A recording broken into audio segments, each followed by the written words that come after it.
Hey everyone, this is Ravity Ball Animation Bliss, and welcome to another Retro Animation Corner. So today's retro animation I'll be talking about today is Jack Frost. Now, before I get into my thoughts about this movie, I would like to let everyone know that new videos will be posted up every Sunday. It could be Sunday morning, Sunday night, or Sunday evening, depending on when I can get the videos posted up.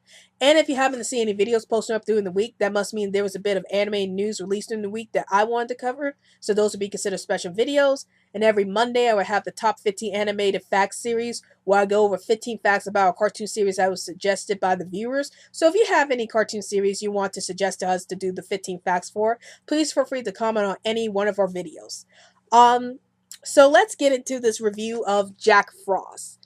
So what happens in this movie is that in this movie Jack Frost ends up falling in love with a girl named Elisa, and he tells Father Winter that he wants to become human so he can marry Elisa. And Father Winter was like, you could become human if you can get a bag of gold, a horse, and the girl by the end of winter. And so he turns Jack Frost into human into for at least one day.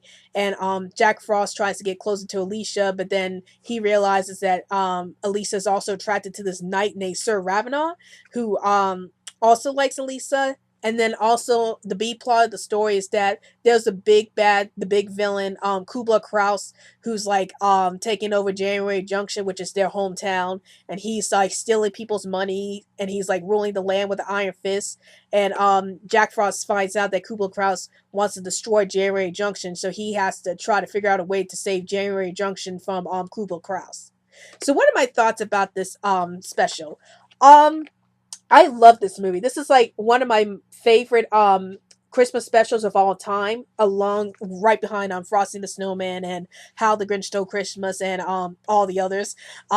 And I really like this movie because it really expands on the story of Jack Frost himself. Like I felt like we didn't get a lot of information about Jack Frost himself as a character. Like there wasn't a lot of explanation about his character other than he's around when Winter is around.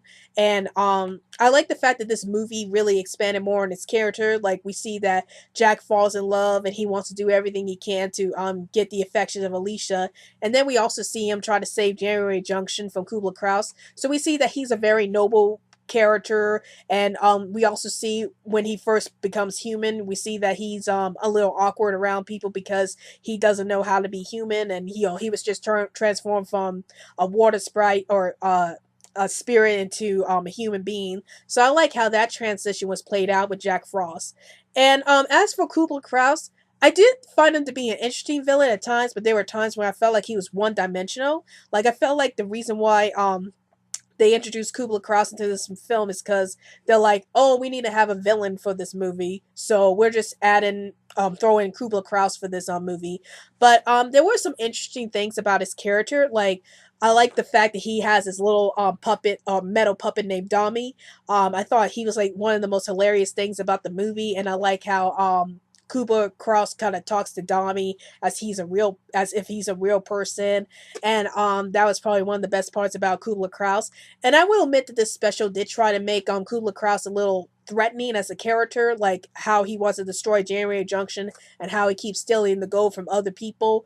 But yeah, I still felt like he's like that one-dimensional villain who's like just there to cause trouble for the main protagonist. So I wish they could have fleshed out his character a little more.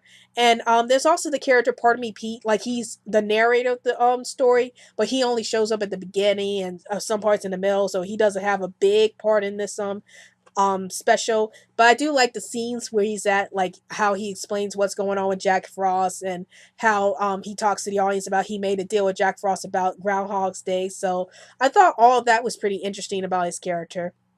But overall, I really enjoyed this movie, Jack Frost.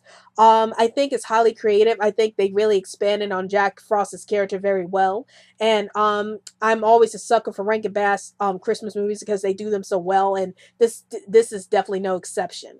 So I would highly recommend you check out Jack Frost if you're a huge fan of the Rankin Bass movie series. Definitely check out Jack Frost, especially if you're interested in the character, and you won't be disappointed with this special. So that's my review on Jack Frost, and be sure to follow us on Twitter so we can keep you updated on any new videos we post up, and also like our Facebook page. Well, I hope you enjoyed this review. This is Rabbit Wall Animation Bliss, and I'll see you later.